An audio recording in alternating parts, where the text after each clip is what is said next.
events. All right, and I'm actually, John just mentioned that he has an announcement, so I'm going to let him start us off, and then I will welcome everyone when he's done. Well, thanks, Rita. JJ. Rita, the news is, and we want to retrace our steps on this, but the news is we just confirmed a $3,000 donation to the center. Wow.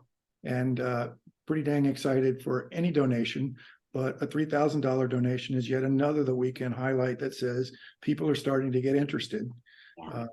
And I should also say the elections in Virginia are now behind us, and they included Senator Marsden being reelected.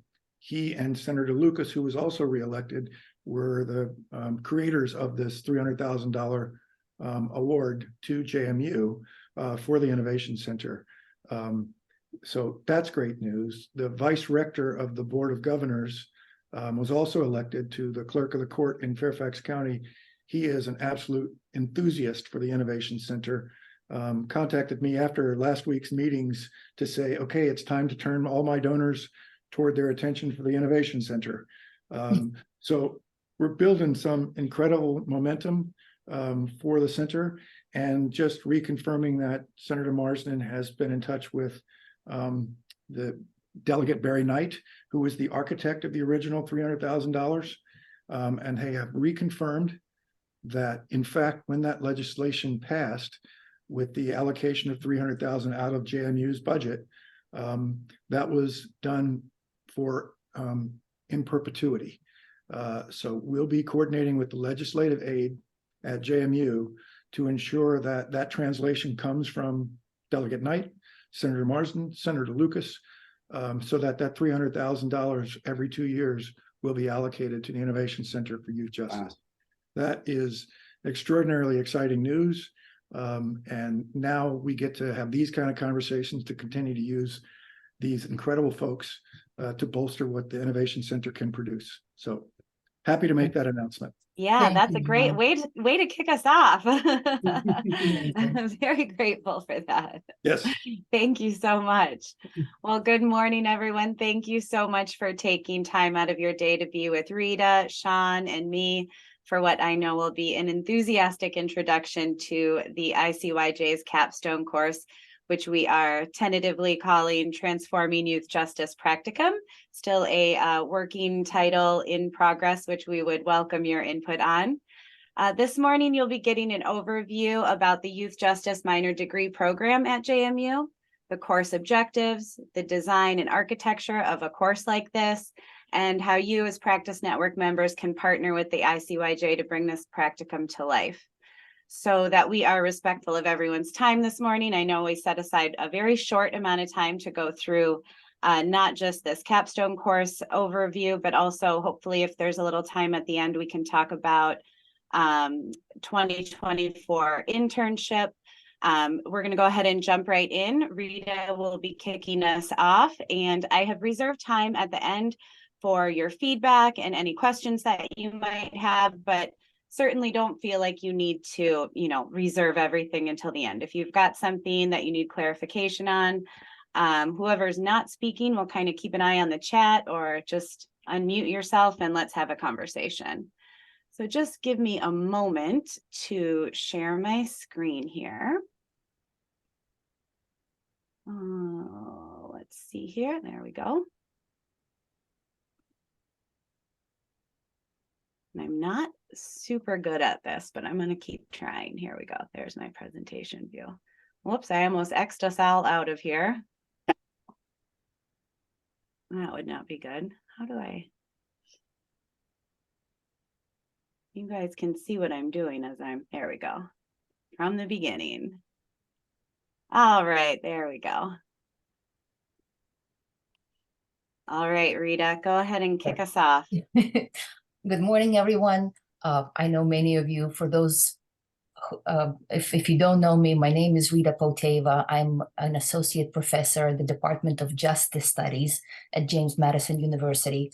I'm currently the coordinator of the Youth Justice Minor Program, and I serve as the current director of the Innovation Center for Youth Justice.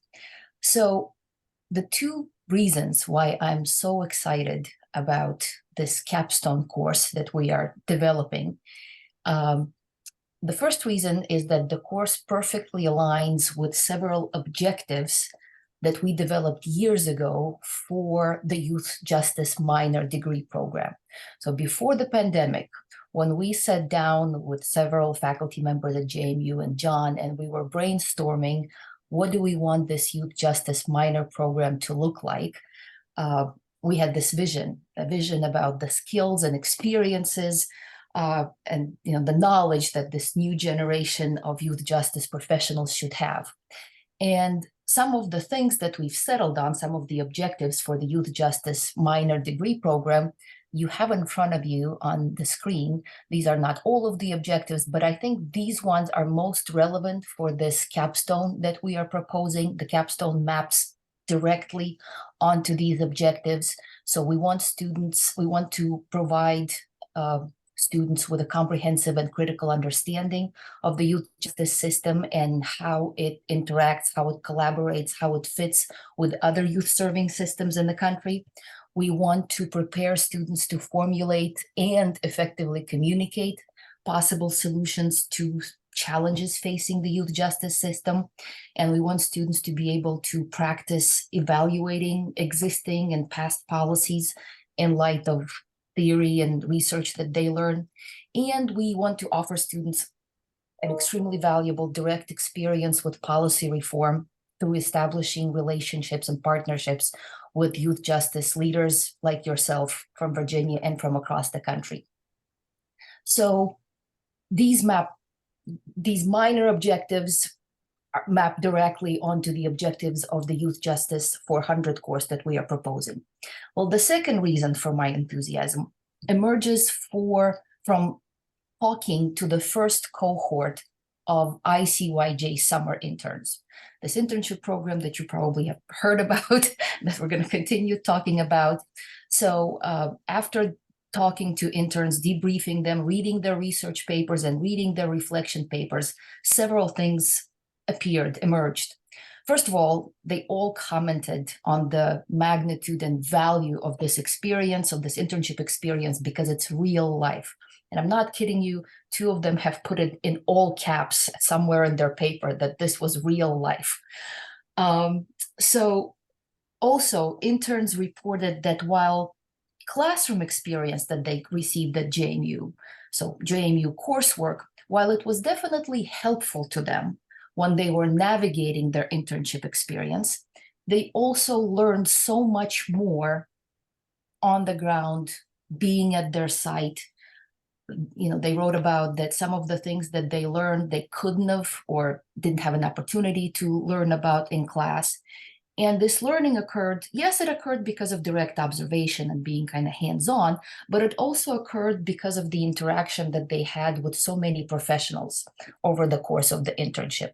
So it wasn't just, Rita in front of the classroom telling them things and basically presenting it as gospel, although I try to be kind of careful and critical, but they heard from so many people, and that's how learning occurred.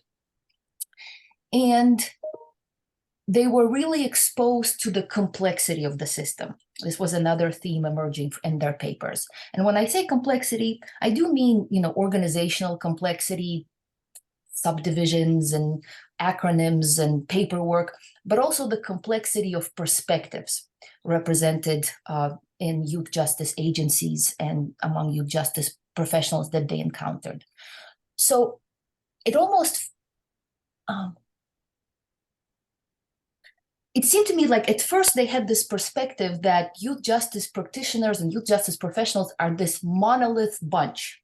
Like they're sort of all the same. They think the same. They have the same outlook. They agree on everything. After all, they all care about children. So this is the perspective that many students had prior to going into some of these into these internships. And then they quickly learned that actually, no, we're not talking about a monolith bunch of professionals. Even if we look only at judges or only at probation officers, these practitioners are not the same in their outlook. There's disagreement, there's different perspectives on causes or, precursors or solutions to some of the issues. And those perspectives stem from different professional training, from different experience. So it was very fascinating for students to learn. And they've pretty much all have picked up on it in one context or other and wrote about it.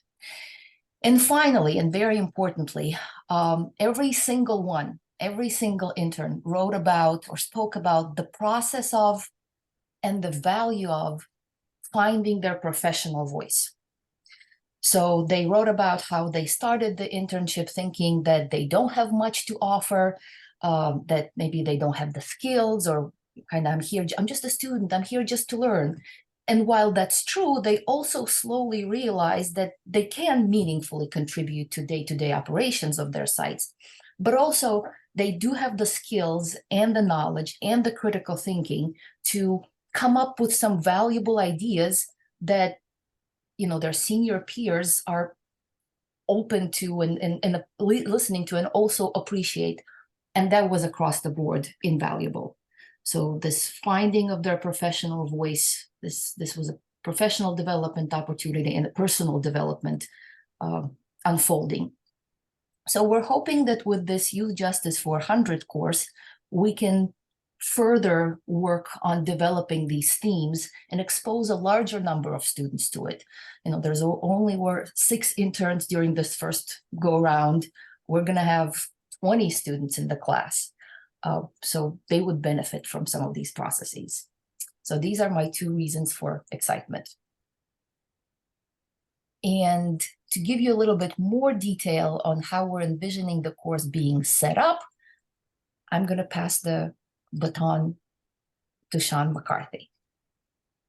Good morning, everyone. It's nice to see everyone here. I don't know everyone yet, but hopefully I'll get to know everyone in the room at some stage over the next 6 months or so. It's a real honor for me to be part of this center and what we're trying to do with the Capstone 400, just to give you a little bit of sense of where I'm coming from and why I'm involved. I've been creating courses alongside faculty from other disciplines for about 10 years now that does exactly what Rita is just mentioned about giving students the opportunity to have real world impact while also while they're in their undergraduate years.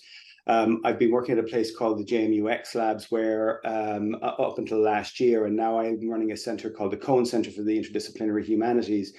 And the goal of both of those places in one form or another is to create high impact experiential experiences for students. And one of my first tasks of the new directorship was to go around and talk to everybody who's doing interdisciplinary work on campus. And lo and behold, I ended up over coffee with Rita, and she told me about this center. I didn't know about it, and I just got immediately excited about the possibilities, because not only does it have innovation in the title, which is kind of where my pedagogy kind of sits in some ways of the way that I teach, but also there is this really robust network. It's got a vision and it's got a network of people across the country who are trying to make systemic change. And that is just the absolute sweet spot for where I wanted my work to go. And I was like, hey, do you want to partner on a course? And all of a sudden, then I was on a Zoom with JJ and John, and then I went to the opening of the center, which was possibly one of the most fantastic experiences I've had at JMU in a number of years, to hear the students express their experience and the nuance with which they were able to talk about the issues within the system and how they went about trying to interact with them, and their overall life experiences was really moving for everybody in the room. So it's with a great sense of excitement that I'm part of this project, and I'm deeply honored to be here, actually, and I'm really excited about where we can go. So I just want to give you a sense of the kind of course that we're hoping to develop, because it feels and acts a little bit differently from your traditional undergraduate course. The way we put the course together, first of all, is that it's team taught. So we have faculty from different disciplines who come together and teach together, not in sequence, but they're in the room together, working on the issues all the time throughout the course. And we bring students from our own disciplines with us. So my home discipline is writing studies. And so there'll be writing studies majors, and there'll be youth justice minors, and there's going to be all sorts of different students in this course. And what we do is we put students on teams where there is disciplinary differences on each team. So we don't put all the youth justice people together. We don't put all the writing studies people together. We put them on different teams and they work on a single issue for the entire semester. And that issue, in this course in particular, but generally in the courses that I teach, are presented by a problem sponsor. And when I talk to problem sponsors about like what kinds of issues do they want to share with the students, I'm like, what are the biggest pain points that you have on a day-to-day basis? Because we'll sit with that and play with it for 3 months.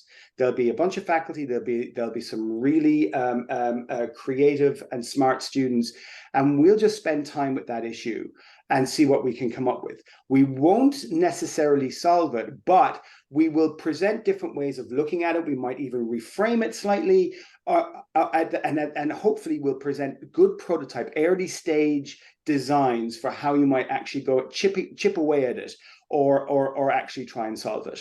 So it's very much early stage design is where the course lies. And that's where I think its value is, because it gives students an opportunity to be creative, to get to know people in the field through doing a range of interviewing of stakeholders, which is one of the key principles of how this course works. And also then to learn by actually trying to change the system. So the whole idea of prototyping, of creating an example or a draft idea and sharing that, learning the system by trying to change the system is one of the key aspects of the way that this course works. So in some ways, it kind of like reverses the typical academic course of where you read books about something and you read about the system and then you're tested on the system. Rather, in this course, what we do is like, okay, you have enough information, we've given you some skills, now go out and talk to people, get out of the classroom, go and talk to people, and very quickly start putting together designs about how you think we could make an impact in that space, right? And it draws on methods like design thinking and startup methods from industry, and a lot of software is actually developed this way. If you're, we don't get software anymore, we get 1.0 version of software and 2.0 version of software. So basically, a lot of the way that new ideas are developed are iterative, and they're shared with the people who use them or the people who participate in that network. And that's exactly the way that this course runs, right? So actually, I think we could probably, so by the end of the semester, the students will have talked to a whole bunch of people within the network. They'll have some experimental designs, some of them which will be wildly interesting, but not necessarily effective. But hopefully at the end of the semester, there will be some prototypes and a whole lot of research that will shift the thinking of the problem sponsor and people in the wider network about what's possible around actually about shifting or solving the problem under consideration. So if we can go to the next slide there, JJ. So the architecture of the course also looks slightly different from a regular course. And in a typical academic course, you've got Unit 1, where we do this content, Unit 2, where we do some other content. There might be a midterm or a test. The way that we block out the course here is really, really experiential. So in the first 4 weeks, it's very intense. Students get to know the basics of the youth justice literature. They get to know the basics of design and design thinking, because that's the kind of way that we're rolling throughout the course. And they also get some like key skills, like how to interview people, meeting the problem sponsors, and actually trying to grapple with those problems and just trying to understand what they are within the first 4 weeks. And then we go into a series of what we call repetitive sprints, right? So phase 2, phase 3, the students are going out, they're interviewing people, they're coming back into class. We have design sort of exercises in class that help them to think about how they might use their emerging research and to think outside of the box, right? Not to think in terms of just like what they know about the system, but to actually use what we call their beginner's mindset, which is like they're coming at this fresh. A lot of us, when we're working in institutions over a long period of time, we're very much in the weeds of complex issues. And sometimes we can't see a sort of like broader perspective on things because, first of all, we don't get the time to work on them. And second of all, we're so enmeshed in them in some ways, it's difficult to get a different viewpoint. And that's what these students will bring, is a very fresh, sometimes it will be naive, but sometimes it'll be really, really creative viewpoints on where these issues are. And even when it is naive, there is a way that the way that students often ask questions in interviews can actually spark a different way of thinking about what that issue is. So that's what we try and teach the students as well, is that you're not just students or baby professionals, you're actually bringing a unique point of view to these issues, right? You're bringing a fresh lens, and individually, and then you're also bringing a collective fresh lens in terms of that you're on these interdisciplinary teams. So not only do you have students who are new to the area or newish to the area, but you also have students who are coming from different disciplinary perspectives, and they're interacting with those different perspectives as their designs emerge. So phases 2, 3, and 4 are going to be these repetitive sort of design phases where they go out and do some research, they come back, they build something. It could be a schematic, a diagram, it might be, I don't know, it could be the front screen of an app, it could be a draft policy. There's a whole range of ways that we can think about what a prototype might be. But once they've developed it, then they go back out to their network and go, hey, what do you think? And the network's going to have some very clear ideas about, well, that will work. I really like that, but I really don't think that's going to work because we tried that 14 times and it definitely didn't happen, right? So there's going to be a lot of complicated information that they're going to get back as they share these prototypes. And that's what we really kind of mean by learning by doing. It's not just about learning about the complete system and then seeing what they can do. They're literally jumping, putting them into the deep end and having them manipulate certain aspects of the problem from within, trying out different things, learning that failure is the way that you learn rather than the way that you fail, right? And trying to really be creative about the way that they work together. So that's really the role of the semester, is give them the skills up front, go through a couple of rapid sort of like a design prototyping phases that last about 3 weeks each. Throughout that time, they're doing a lot of reflective writing. They're beginning to understand who they are in this project and how they're bringing themselves into it and what it means for their overall learning trajectory.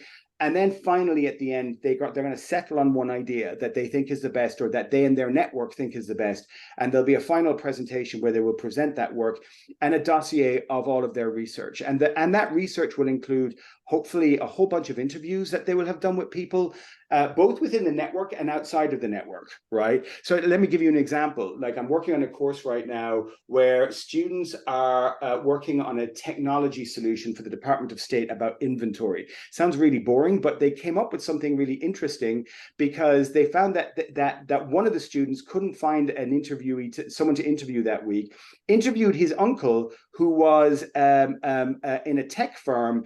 And that guy said, we have exactly that problem, and here's how we solve that problem in a completely different space, right? So the students are going to be roaming around. They'll be talking to people within the network, but they'll also be talking to people outside of the network. And it's the inputs of those different perspectives that are really going to elevate the project designs and to give, hopefully, your networks a lot of things to think about in terms of pushing the needle on certain issues. So that's really where we are in terms of the course design.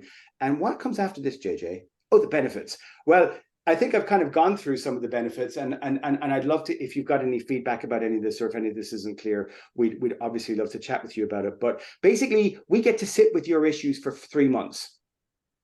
And I've never been in an organization where there's the bandwidth to do that on anything for that amount of time. But that's what we really offer, is just like, we will play with your biggest pain points. We'll show up every week, and there will be between 15 and 20 students and a number of faculty who are just going to figure out how can we change this? How can we transform this, right? And from your perspective, you're not beholden to these ideas. You don't have to try and implement them. Everybody's going in knowing that this is experimental. It's what we call the fuzzy end of design. It's kind of at the early stages where we're coming up with good ideas that might be implemented down the road. But it's not like a kind of classic community engagement project and I come out of a community engagement background where we have to deliver something for our partner that they're able to use because they're putting in that kind of investment. This is much further back. This is playful. This is kind of widescreen thinking as much as we can to see what we can do. And that's what we need on really complex issues, because there's no one way to actually solve anything. So the broader scope that we have can produce the highest impact. As I said, they'll be beginning their beginner's mindset. It's early stage innovation, and it's an emphasis on creativity. It's an emphasis on risk taking, taking novel approaches, and getting students excited about how they can transform systems. Because educationally, that's where we need students to be, right? We need students who are able to actually look at the world, which is on flames in so many ways. What they're inheriting is breaking down around them in so many ways, and we have to give them the confidence that they can go out into the world and affect change. And so pedagogically, from a teaching perspective, that's where this course lies. And from an output perspective, or in terms of the relationship development with the network and the kinds of issues that we might be working on, it's giving you a bit of, hopefully, our wish is that it's going to give you some breathing space to sort of like just check in with students who are doing work on your behalf, and just being able to model and think about issues in a slightly different way by leveraging this beginner's mindset and the kinds of design methods that we'll be using throughout the course. And that's, I think, me. It is. Thank you. Before I get into kind of why we're coming to the Practice Network with this capstone course, I just wanted to give everybody a chance to take all that in. That was a lot from Sean and Rita. And no, don't be sorry. It's all amazing and wonderful. But I just wanted to give everybody a chance to like take a breath. And then, if you have any quick feedback or questions that you feel like you just can't wait until the end or something like that before I move on.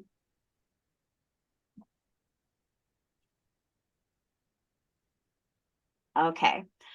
Well, as I said, we have the great benefit of being able to come to the Practice Network with a whole host of things that we're working on. And so as problem sponsors, we have sort of an idea of how you would be integrated into this classroom setting.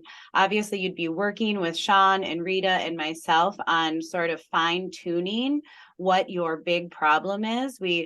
I was speaking with another Practice Network member last week who couldn't be here today, and he was kind of asking, like, do you want it like the nitty gritty, or do you want like this philosophical kind of thing? And it's like, well, we want both. We want you to be thinking about both things. So we'll be working with you to sort of fine tune these problems, and then really writing out a problem statement, which we will present together to the students in, Sean and Rita had mentioned kind of how the course will go. So the first few weeks of class will be that introduction to youth justice and design elements and how to interview. And then towards the end of January, we'll be introducing students to these problems that you come up with and that you have already ongoing. So we would love it if you were able to join the class at that time over whatever video platform we're going to end up using. And really be the host there for introducing those problems, getting into the history of these problems, potentially getting into some things that have been tried in the past, whatever you feel like is necessary for them to begin that work. And then, as was mentioned, we would love it if, as problem sponsors, you could at least be the beginning stages to connect students to potential people that they might be interviewing. So that could be in the Practice Network. That could be people that you work with in your jurisdiction that maybe don't have a connection to the Practice Network, but that have worked on this kind of problem. And as Sean mentioned, maybe it's that they've worked on a problem similar to this, but they're not even related to youth justice. It could really be anyone. It could be someone interesting that you think students just would really benefit from hearing from their perspective. The time commitment for meeting with students for problem sponsors is really not overwhelming. We would love as much as you're able to meet with them regularly throughout the semester. That might be once every few weeks, popping into class. The class is a hybrid, and they'll be meeting once a week for 2.5 hours. if you can come in at some of those meeting times on occasion, that would be wonderful. And then obviously in May, at the end of the semester, we want you there for their final presentations. We want your feedback, and we want to hear what you think about the final prototype that they end up coming up with. There are certainly other opportunities to get involved if you're feeling like now's not the right time for me or my team to be coming up with an actual problem sponsor or to be a problem sponsor. We're looking for mentors. Those will be people that will be meeting a little more regularly with the students, but are not necessarily coming up with those big problems. They're going to be helping students with the ongoing parts of how to conduct interviews, making sure that they're sort of keeping up with the work. They will also be connecting students to interviewees, and then also just, people that are close enough to the youth justice system that they can understand if students are getting way down a path that they shouldn't be on. So it's certainly not to corral them into going down a specific path. We want this to be imaginative and coming from the students, but we also don't want to see them, getting way off track. So, and then, as Sean mentioned, we need a wide network of interviewees. So if you would be willing to be someone that student teams or individuals could come to for either a one-time interview or an ongoing set of interviews, that would be incredible. And then, we're looking for this capstone course and the ICYJ to really be a hub for practice network jurisdictions and jurisdictions around the country to eventually be bringing your problems, to know that you are going to have a group of students here, potentially, every semester, every other semester, that are wanting to work on these big problems. So if now is not the right time for you to be a problem sponsor, then perhaps the next time this course has its run, you'll have that chance to think about, being a problem sponsor in the future. And then, we see the potential for this course to really have a huge impact on the ICYJ. John mentioned at the beginning that, word is getting out that the ICYJ is doing some really awesome things. And this course really has the potential for sort of launching the ICYJ into a place where we are collecting, analyzing, and storing student research and resources for all of you to come back to in the future, and for students in the future to come back to for their future research and projects. We would love to see the ICYJ become, as I said, an incubator for faculty and students to engage in research. As you're bringing in your problems, it just ends up cropping up a whole new set of things where we see, the potential for future research is really, there's so many different ways that we could go with this. So we just see that this sort of housing all of that information and faculty from JMU and across the Commonwealth and hopefully across the country to be able to come to the center for that. And then obviously just our amazing partnership between JMU and the Practice Network and the National Resource Center, just as a model for the future in youth justice reform. Sean, Rita, is there anything else that you would like to add before we turn it over to the Practice Network for feedback and questions? No, I'm excited to hear people's thoughts. Yes, me too. Me too. All right, I am going to open this up so that I can see everybody.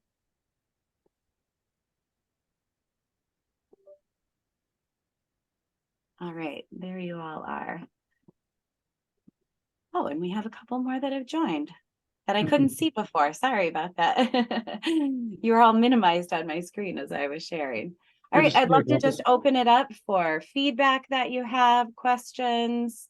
How can Rita and Sean and I be of service to you this morning?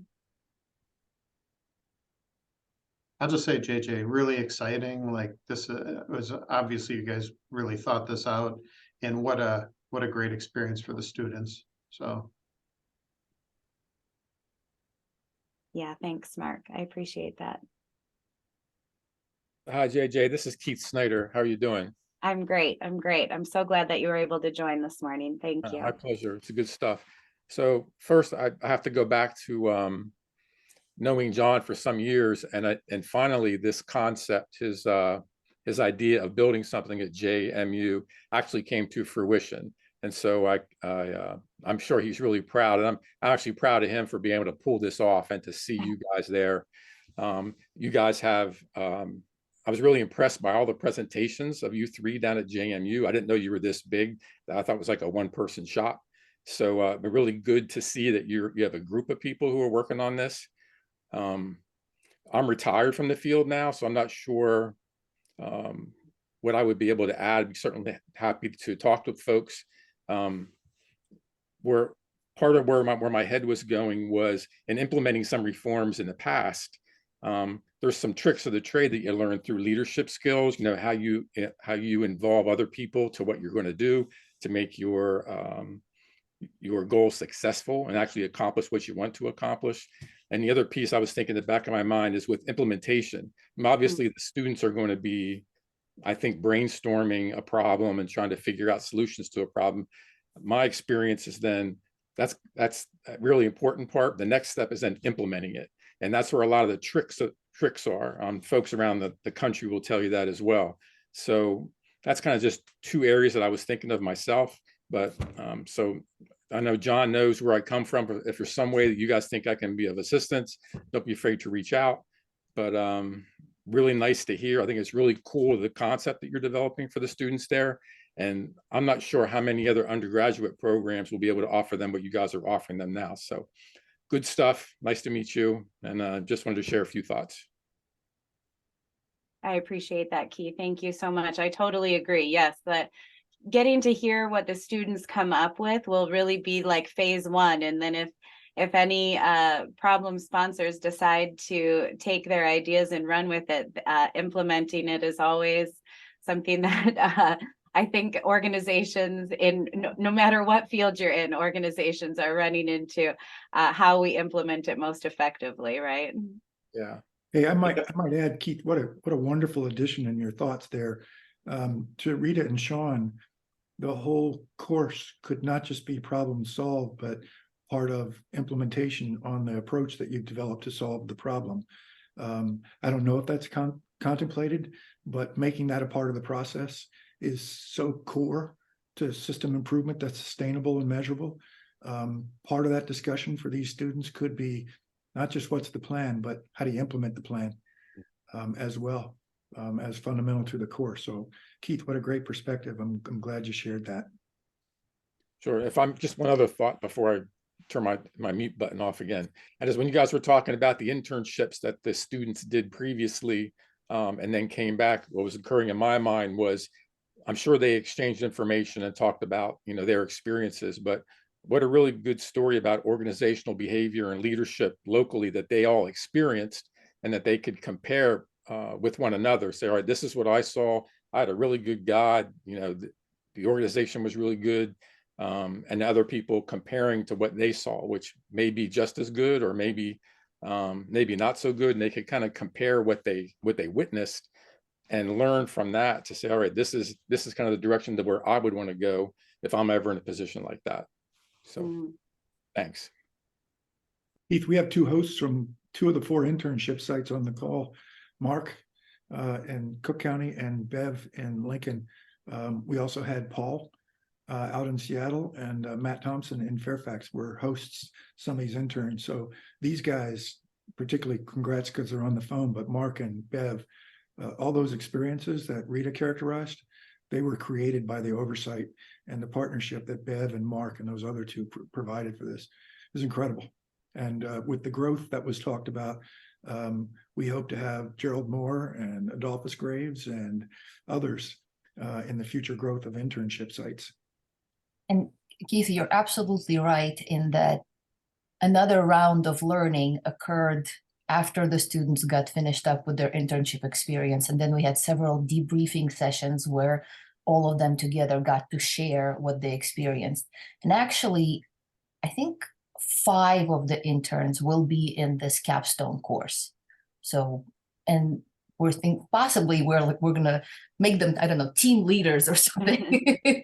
So each one per group. So there's definitely that continuity in transference of knowledge that's going to be happening.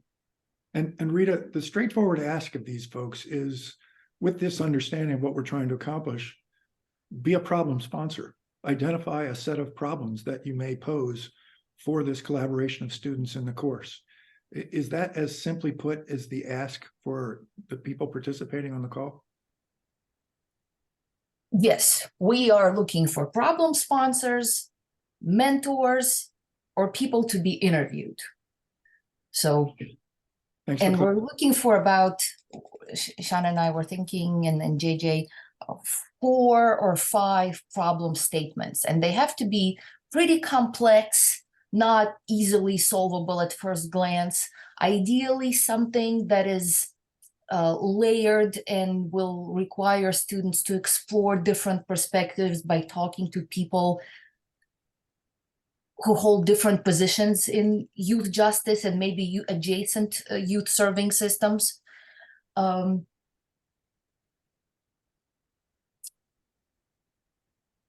Yeah, Rita, so it can be a layered problem. And so Peg is working as a consultant. Keith is working as a consultant. Others are working still in their field.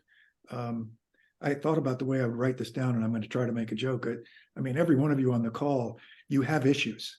And then I thought, no, I need to fill in, no, you have professional issues that could be solved through this approach. Even Keith, you asked how you could contribute. You're so connected to what's going on in Pennsylvania, and your leadership connects you with leaders across the state. You know the issues they're facing. Peg's still working a lot in Illinois, and she knows the issues she's facing there and is about to work with us in Minnesota. Even in your current role, all of you could contribute to the issues that you're facing, the problems that you're facing in your system. Mark, you haven't, despite your extraordinary efforts, resolved everything in Cook County yet. So I'm certain you could make a short list of some of the things that we could still address. I think the ask here is, as Rita clarified, those 3 points, but I don't doubt that you guys could present the kinds of problems that would be incredible for the students in this course to be presented with. And to Mark's point earlier as well, I think there's opportunities as the course grows over time that there could be versions or projects where implementation of an idea from a previous cohort could become the focus of the next cohort, for example, right? And that's what's kind of exciting about the way that we're designing it, is that we want to design it alongside the network, so that you know we get to like figure out the future of what this kind of innovation space within the minor and within the center could be. So just to put that out there, that there could be long-term opportunities for keeping on with certain issues depending on how the network wants to go. I do want to congratulate Rita, certainly Sean, what an extraordinary meeting we had, and JJ for the support. But you know, you go back to the original dream that we had, was born out of our field-based work. That was my frustration that young, innovative professionals' voice were not included in the system reform process. This is an extraordinary way to bring this to life and give them a real opportunity in an undergraduate experience to be more prepared in the workforce, but potentially offer one of those fresh, innovative solutions. A lot of times the external perspectives are those that can be kind of embraced, and they actually are solutions. I'm so excited about what you guys have developed, and then to pair it with the extraordinary expertise that you guys bring to the kinds of issues and problems that would be real world. Yeah, I don't think this is I don't think this is matched anywhere else. And I got to congratulate Rita and Sean, and certainly JJ, for her partnership and collaboration creating this. Unfortunately, I have to bounce out to get to another meeting for 12 o'clock. But just to lift off what John just said, thanks, John, first for those words.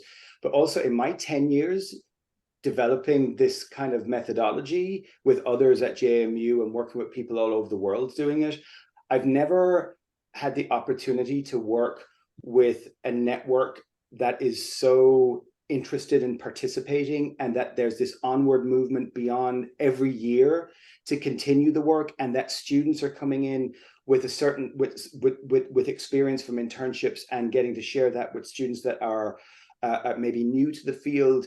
Like, it's tremendously exciting to me, because I feel like that we're actually developing something I've never seen before, which is literally a network learning and problem solving apparatus, which I've just not seen the likes of. If we can keep this, you know, if we can expand and design together, then I think it's just got incredible possibilities. And I'm just really, as I say, I'm really honored to be part of particularly something that's so meaningful. And I just want to thank you for listening to us and allowing me to participate. And I'm looking forward to getting to know everyone a little bit more over the course of the next 6 months. Thanks, Sean. I know you've got to go. Have a great day. We'll be in touch. Okay. Bye. Thanks. Adolphus, I saw you had your hand raised earlier. Did your question get answered, or did you Partially. just okay, go ahead. First and foremost, I'm so impressed with Keith Snyder's humility and his sentiments that he may have something to share. And he's what we call an OG in the game. And in the streets, they refer to OG as original gangster, but I use the moniker as an original guru who brings so much to the field. So that was nice to hear Keith's humility. Nice to see you, Adolphus. You as well. You as well. I think, and I'm sorry that I had to jump on, those pesky judges can kind of keep you away from the things that are really important in this line of work.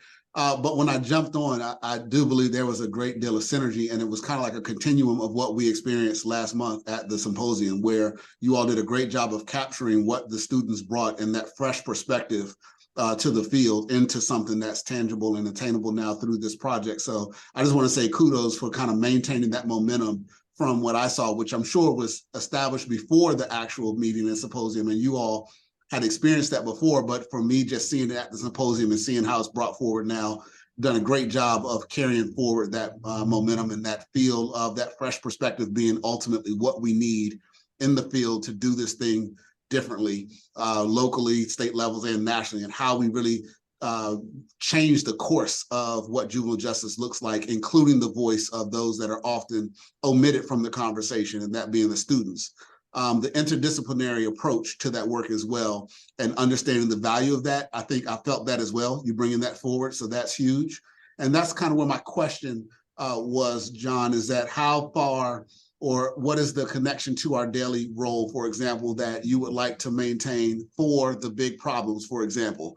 Because the first ones that I would probably attack would be at the state level, where I'm not a state employee, but it might be through my work on the SAG or with some of the state level officials or what have you. Is it something that you want to kind of keep it closer to our day-to-day operation for those of us that are still in a 9-to-5 role within the system? Or are you okay with us stepping outside a little bit with our partners, but still keeping that, that contact in place? I'm going to defer ultimately to Rita and Sean to make that decision, but I'm going to answer your question. And I think stepping outside, if it's a state level issue, those are parts of the problems of the youth justice system. Many states are state run.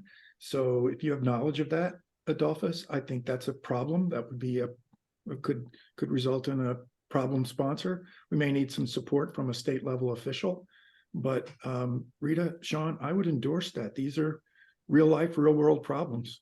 Even the relationship sometimes between state and local youth justice system, that in itself could be a problem that might be worthy of tackling. So Rita, my advice would be, sure, that's fair game. You're muted, Rita. Yeah, sorry. Thank you, Adolphus, for the kind words and for asking this question. I don't think off the top of my head or immediately, I don't understand what the issue here is about. So do you feel like that the problem that you have in mind, possibly potentially you're going to be a problem sponsor of that and you don't have a full grasp of it? Or do you feel like students might go out and make a bit of trouble in their process of looking for solutions? I mean, in any way, it's going to be a learning exercise, I guess. No, No. not from that perspective. More so that it would be more of a connection with, as John stated, the state executives, instead of it being myself, that I would pair or leverage the relationships I have with others in the state system who control the facilities here in Georgia. We have a bifurcated system where all of our facilities are controlled by the state, and I work for a county department, but I work with the state.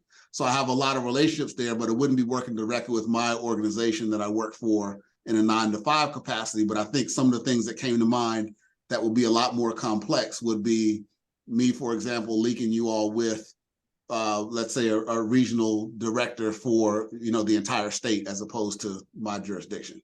Oh, goodness, sounds amazing. Be careful what you ask for now, because Sounds fantastic. Amazingly complex as well. Yeah. But Rita, again, with that clarity, I don't think I don't see in what's been conceived any concern with that not being in the arena of opportunity.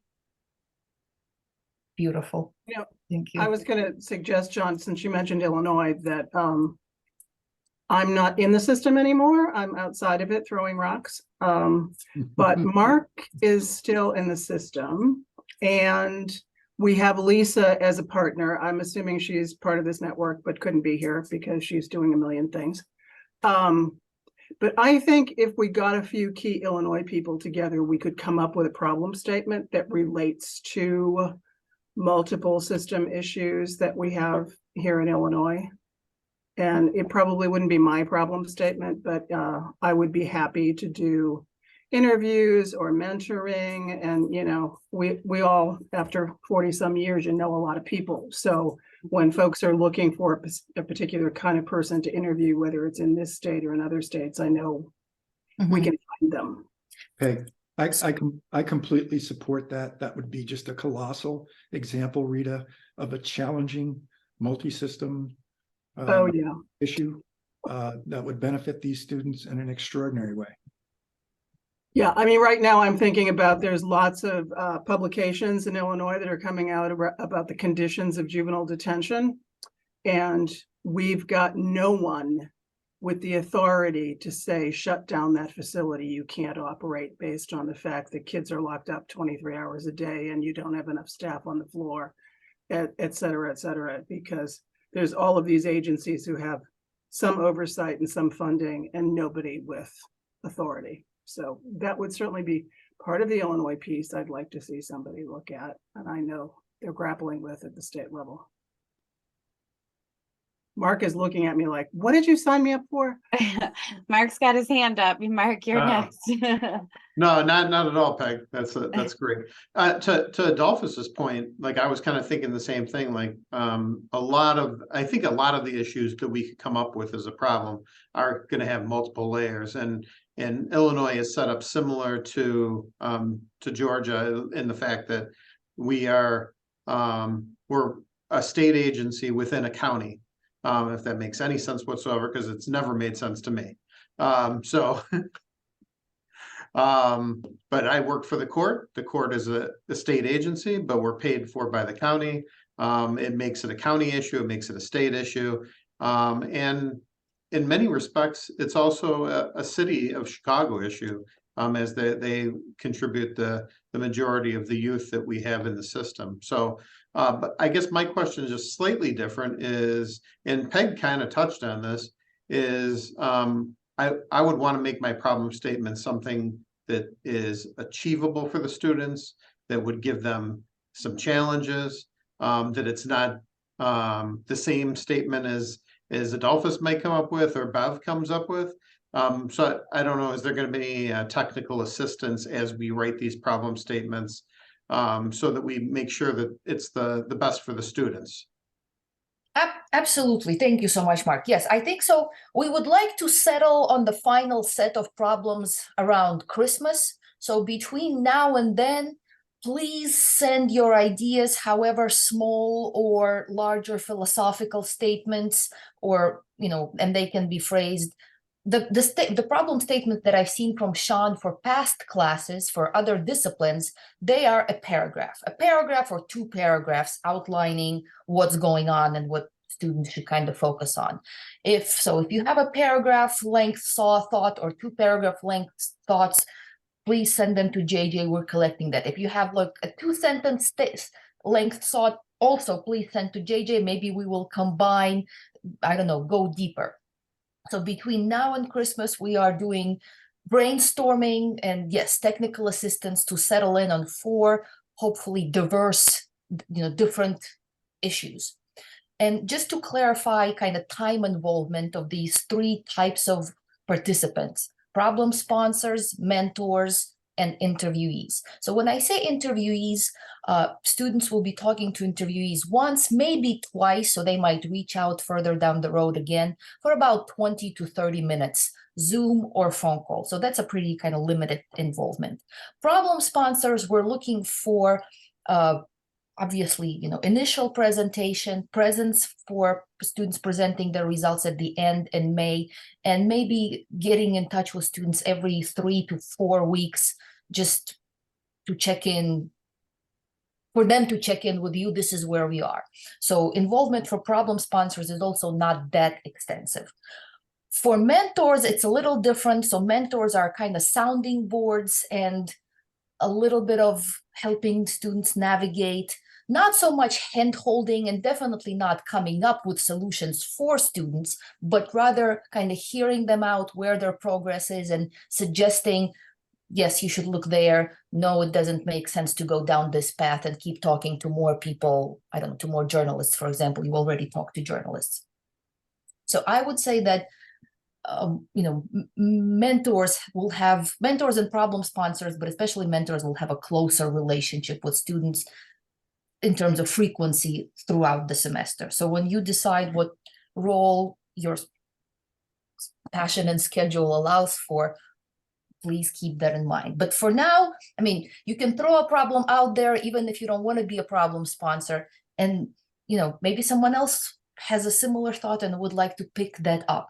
So we're crowdsourcing and brainstorming for the next 4 weeks or so. Rita, I mentioned I've got to run. I've got to make one last remark, and that is to remind everyone that James Madison University is ranked 18th in the country, our football team, and is hosting College Game Day on Saturday.